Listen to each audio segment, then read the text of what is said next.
сайн байна уу? Намайг Наран Бадрах гэдэг. Усан аймгийн Уугуул, Дундгой аймгийн Суугуул, Дундгой аймгийн Мандлоо төрсэн юм хүн байна. Хичээлийн 9 сарын 1-ээс өвлийн амралтаас зуны амралтын хооронд хоногийн ингэж тоолдог дуусгахын тулд тэгэл 108 хаврын нөгөө урт амралтанд морин дээр очих гэж л хүлээдэг юм л хүүхдийн нэг. Одоо 93 одоо нийтдээ авсан. Тэгээд нөгөө үр төлбөргээ 100-аар авчихсан шүү дээ. Тэгээд чинь зарим нь одоо хэлтэй гэлдэг ч юм уу. Бондоноос. Тэр дотор чинь нэг юм 2 хүний амь аварсан одоо гэдэг байхгүй. Тэгээд тэрнийг Ромын пап цэцэлж авчихсан байхгүй. Тийм л үг байгаа. Тэгээд хүмүүс бас л уурлаад байдیں۔ Чи яхаа Монгол мөрийг Ромын пап өгдөө ингээд хатун дээр байж л байгаа байхгүй юу? Би нөгөө 3 сар тутам Ромын папт зураг ил явуулдаг, бичлэл явуулдаг. Ингэсэн юм байлаа. 2022 оны өвөл Крисмас үеэр Шведэд, Швейцарт НЗЗ гэдэг сонинд яг Крисмасийн өглөө миний тухай нийтлэл гарсан байхгүй Герман дээр. Тэгээд тэрнийг Ромын пап болоод уншсан гинэ. Би ээж мэдэхгүй. Тэгээд Монголд ирсэн шүү дээ. Тэгээд ирсэн чинь яг ирдэг өдөр нь би нэг түнштэйгээ хамт офснис гээд цагаан шувуу тариханд чих гээд.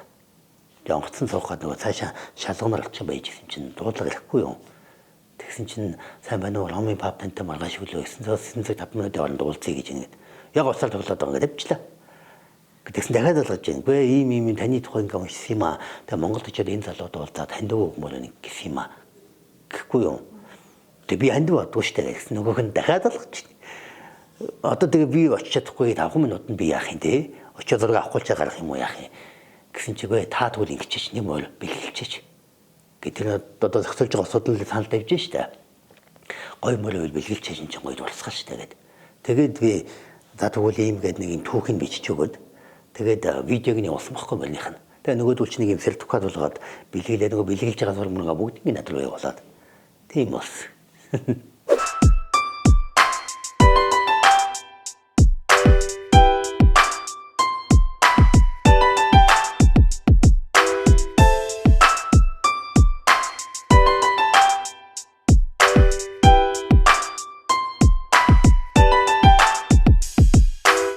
Хулгай талдж байгаагүй малчин байдаг байхгүй.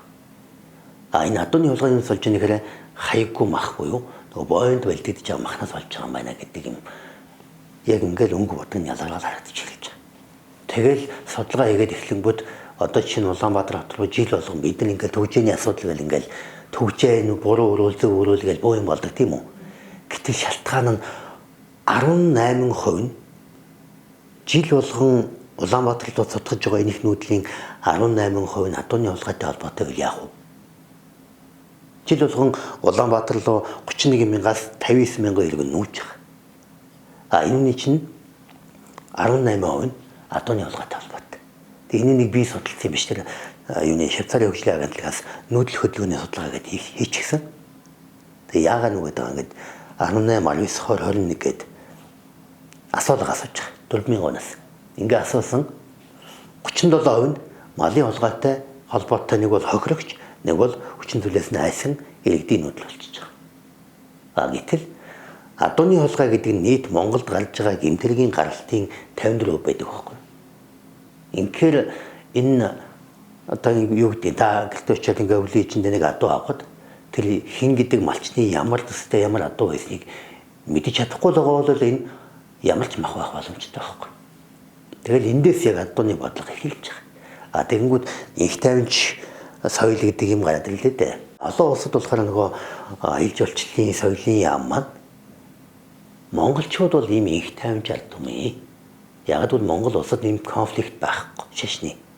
Монгол улс хизээч расист үзэл гэдэг юм мэддэггүй.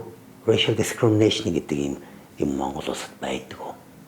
Хичнээн хар байна уу, шар байна уу ороод ирсэн чинь энэ одоо хаашаа мэрнус шиг хар нөхрөг дэлгэн нүгээс хязгаар нь энэс цаашаа бид нар тэгж үзэн ятах сэтгэл төрдөг. Тэгвэл шалтгаан нь юугээ тайлбарлавал энэ малчин ах уу юм аа. Манай дээр чи хүүхдээ аваад сар бол гэдэг ч юм уу. Энэ аялал жуулчлалын бодлого авчихна. Тэгэхээр би юу үзүүлж яах гэхээр 1% ганцхан хувь иргэн хүн сүүлийн 20 жил яваад 100 сая хүнд 100 сая хүнд телевиз, радио, сонин сэтгүүл, лекц гээд ийм хүрээнд Монгол улсын их тайван соёл буюу unconditional love is the secret ingredient for peace гэдэг ихтгэлээд байдаг. Явчихж байгаа. Хэдүүлээ энэ дээр нэг ондоошлын тухай жижиг ярих хэрэгтэй болчихж байгаа. Яг тэгэхээр Монгол хүн хинбэ гэхээр мөртөө. Гэтэл энэ ондоошл биш байхгүй юу? Яг тэгэхээр тэр Монгол нутагт өөр Япон ч юм уу Солонгос хүн ирээд мөртөө байж болох байхгүй. Юу тавэ гэж асууж байгаа. Гэтэл ондоошлыг гэдэг нь та хинбэ гэдэг асуулт байхгүй юу? Жишээ нь Япон хүн гэж хинбэ гэмүү дэлхийд яриа өндөр ёсоор тухантай гэдэг хүнний шин чанараар нь хариулчихж байгаа. Гэтэл Монгол хүн хин гэж хинбэ гэхээр нүүдэлчин. Тэгвэл ахын соёлоор нь яриад байгаа. Энэ тэдний буруу биш. Ягаад гэвэл бид нар сүүлийн 3000 жил яг Монгол хүн хинбэ, талын нүүдэлчин гэж хинбэ гэдэг асуултанд нэг ч хариулаагүй. Бид нар тэгвэл одоо тэр Чингис хааны үед дэлхийг эзлэн төлөмгөөлөх бодлогынхаа хүрээнд ондоошлын буюу итгэл үнэмшлийн бодлогыг хамгийн амжилттай ашиглахдаа тэгвэл биднээс гэдэг хиймэл юм гаргаж ирээд айлгаж энэ итгэл үнэмшлийг бий болгосон. Энэний үлдэгдэл л одоо явж байгаа. Тэгэхээр одоо монголчууд биднэрт юу гэхээр дэлхийд өмнө нь монголчууд талын нүүдэлчид огт хийж байгаагүй ондоошлын бодлогыг одоо бий болгох цаг. Тэгээ энэ нь миний санал болгоод байгаа нь бид нар ч өөрсдөө төвшөрөх нэг л юм байна. Яг Монгол хүн гэж хэн бэ гингүүт бид нар бүх нийтээрээ өрөвч нэмжин зөөлөн сэтгэлтэй. Антин хүн байгалыг алгачдаггүй яг ижлэхэн нэг л сэтгэлээр хайрладаг, хүндэлдэг. Энэ бол бидний тодорхойлно. Энэ бол их тайван соёл буюу хамгийн их тайван соёлтой ард түмэн гэдэг ийм ондоошлын PR-ийн үзэл сурталын бодлогоо Монгол улс дотроо болоод гадна улстай барья гэдэг л юм байна. Тэгээд тэгвэл яаж вэ гэд ингээд олон төвөөс гарахаар нөгөө морио ашиглаж 5 настайгаас хойш хүүхдэд морио төсөлж өгдөг. Энэ нөхөрлөлийг бий болгож байгаа. Энэ нөхөрлөл тэр хүүхдэд нөгөө өрөвчний инжин байх тухай хичээлийг хинч заагаагүй ажиж хөвчмээг зааж идэг гэдэг ийм концепц яваад. Скандинавын хогийн орнуудын морин сургуулиудаар нь бичиж хичээл болсон. Тэр нь яадаг гэхээр яг өөрийнхөө морьтойгоо байж байгаа сургуульд явмаар хүүхдүүд байд юм байна. Би морноос салахгүй гэдэг. Зарим хүүхдүүд нь нөгөө аутизмтэй ч юм уу тусгай хэрэгцээтэй хүүхдүүд. Энэ хүүхдүүдтэй хамт ингээд тусад нь ферм маягийн газар ингээд сургуулийн байгуулад амьдрах дотор байлтайгаа ингээд байж идэг. Морин нэг болохоор ингээд 3-4 хальцаатай нэг юм цахилгаан утсаар ингээд татчихсан хашаантар ганцаараа зогсож идэм юм. Хүүхдүүдэд би хичээлээр ороод өөрийнхөө бичлэгээс үзүүлээд тэгсэн хүүхдүүд ингэж байна. Танай Монголд бид нар очиод сурч болох уу гэж байгаа. Яадаг гэхээр одоо чи шивэд ч юм уу нөрөг ч юм уу дайн ч юм уу эдгээр засгийн газар нь өөрийнхөө мөнгнөөс гаргаад аль нэг улстай гэрээ хийж болох юм бол тэр улсад нь сургуулаа байгуулчих тийм ээ. Хүүхдээ тэнд нь сургаад багшаа тэнд нь яваад нэгсэндээ локейшнийг нь солиод шивэд улсын юм уу нөрөг улсын боловсрол Монгол улсад ирээд тэр одоо нэг юм сургуульд одоо шивэдийн сургуулийн шивэдийн багшлал ажиллах нь шүү дээ. Морин сургууль. Тэдний багш нар нь ч гэсэн ямар санал тавьсан гэхээр бид нар бол засгийн газартаа хүсэлтэд тавьж болно. Институтийн хувьд сургуулийн хүсэлт тавьдаг гэж байна. Гэсэндээ Монгол улсад энэ хүүхдүүд морьтой илүү гоё байх боломжтой байна гэдэг. Яагаад гэвэл эдний морин юм эрхчлөөтэй юм байна. Тэгээ хүүхдүүд гэж аахгүй. Та энэ хашаантар морийг ингээ байлгаж байгаа юу гэж боддог бай. Тэр нэг хашаан ингээд 3-4 метрийн харьцаатай л байхгүй юу? Тэгээд цахилгаан утсаар татсан. Тэгээд таны морч ийм гоё байд юм шүү дээ. Тэр би буруу зөв гэж хэлээгүй. Энэ бол дипломат харилцаа учраас тэнд юу гэсэн гэрээ энэ бол соёлын одоо ялгаа ингээд болоо. Хэрвээ та нар Монголд яваад очивол Монголд байдаг морь ингээд тал дээр таавар байдаг. Эндээс өөрийн гэсэн морьтой болж болно. Энэ бол одоо миний хэлэх гээд байгаа. Энэ Монгол улсыг хийгээч гэж уриалаад байгаа. Монгол одооны бодлогын нэг хэсэг. Дэлхийд байгаль хамгаалах гэдэг чиглэлээр оройд нь байж байгаа 2 хүн байдیں۔ Эрэгтэй эмэгтэй. Нэг нь шимпанзе хамгаалдаг байсан одоо дэлхийн байгаль хамгаалагч Жейн Годол гэж хүн. Нөгөөх нь нөгөө 70 жил баримт технологи байгалийн тухай баримт технологи хийсэн Дэвид Атенбороуи Энэ хоёр юм баггүй юу? Тэгсэн нодин над руу хүн явуулаад урилга явуулсан байхгүй. Чи ингээд Жэйнгүүд бол чамайг урьж ийн оройн зоогонд Францад. Чи хэлж чадах уу гэд би тэр Жэйнгүүд бол гэдэг хүнийг мэдэхгүй байж байгаа шүү дээ. Хин ингээд гэсэн чинь нөгөө ирсэн хоёр нь гайхаад. Тэгтэл чинь домог юм билээ шүү дээ. Тэгээ очиод уулзсан чинь тэнд би дэлхийн хэд хэдэн одуудтай уулзж байгаа. Тэгэхээр Жэйнгүүд бол ямар интерес намайг танилцуулсан гэхээр Монголоос ирсэн unconditional love буюу алагчлахгүй хайрлах сэтгэлийн тухай лекц уншдаг их тайвны илтгэгч ирлээ гэд намайг танилцуулаад би тэдний өмнө 5 минут үгэлж байгаа. Тэгэхэд тэр нөхдүүд юу гэж харж байгааг намайг нэг юм би тэнд зөвөр нэг Монгол адуучин болж очив. Тэгээ яг тэр мөчөөс би мэдрэмж авсан байхгүй. За энэ явж байгаа зам бол маш нандин зам юм байна.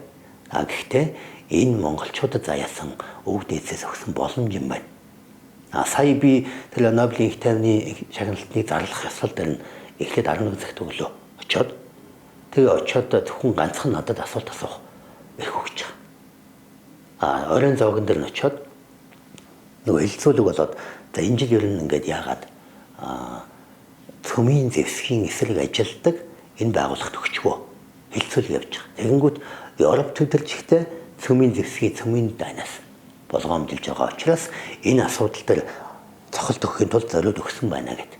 Тэгээ ирээдүйд ер нь хэдүүлээ яах вэ гэд. Яг тэнд бодлого тодорхойлогчид нөгөө Европын парламентын гишүүд бүгд дэлгсэн байж байгаа. Нэгдсэн үндэсний байгууллагын гишүүдээс. Тэгэнгүүт тэн дээр би босч ирээ за та нар явж байгаа энэ одоо алхам дээрээс дахиад нэг ажил нэмээч. Ирээдүйдээ санаа зовооч. Одоо чинь Швед, Норвег танаа улс үнэхээр сайхан байна. Болж байна. Яг гэвэл танаа улсад их тайвнч соёл гэдэг энэ боловсролыг боловсролын системд өгч байна. Гоё байна. Би эндээс сурмаар байна. Манай улс авмаар байна.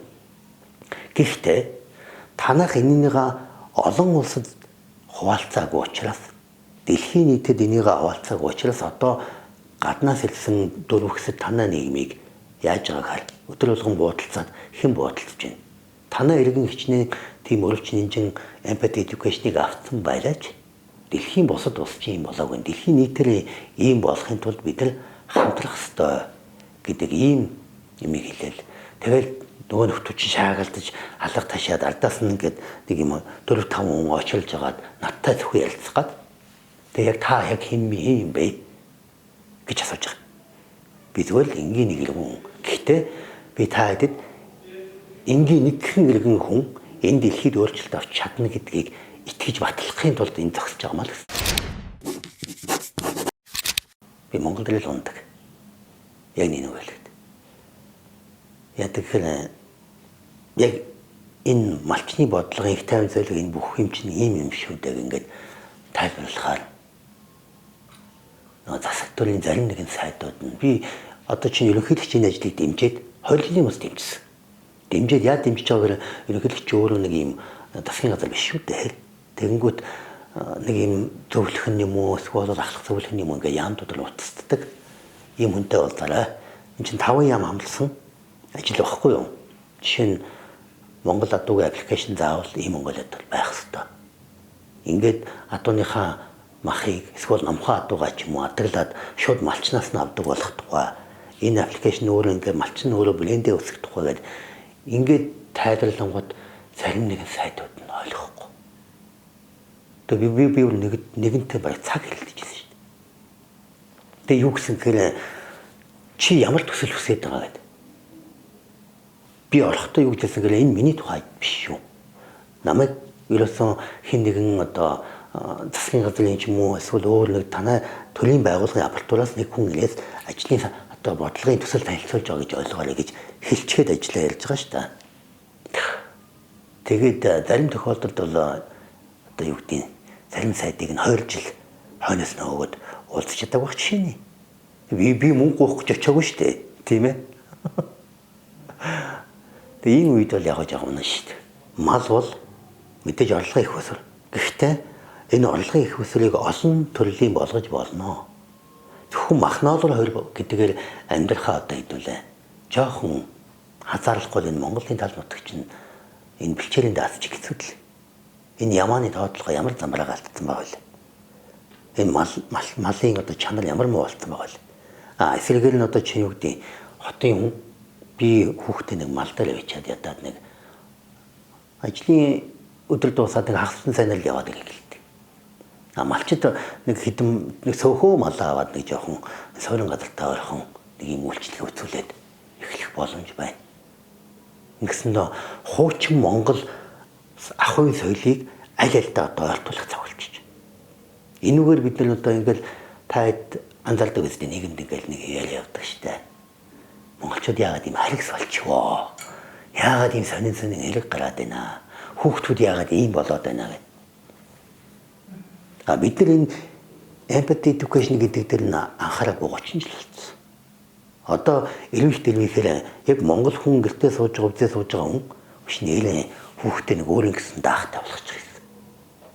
Тэнд очиод хэн нэгэнд мөнгө төлөөд морь унах өөрийн гэсэн даахтай болох хоёр тэнгэр газар. Монгол хүн та хүүхдтэй өдөр болгон нэг өгүүлбэрийг заавал хэлж. Минийхөө чи бол энэ дэлхийд алмаас шиг ховор сувд шиг нандин ийм ховор ард түмний нэг. Энэ бол Монгол. Яагаад гэж асуув? Яагаад бол амтэн хүн байгалыг алагчлахгүй яг ижилхэн сэтгэлээр хайрлаж хүндэлдэг ард түмэн. Энэ бол Монгол. Ингэж хүмүүждэг ахуйн соёл нь Монголд байд юм аа. Ингээд өдрөлгөн хэлээч гэж байгаа. Нэг Наполеоныг имэн тийм ээ. Францын сууд хүмүүс босоолыг дууддаг байж байгаа. Котлчихсан юм а гэдэг шиг.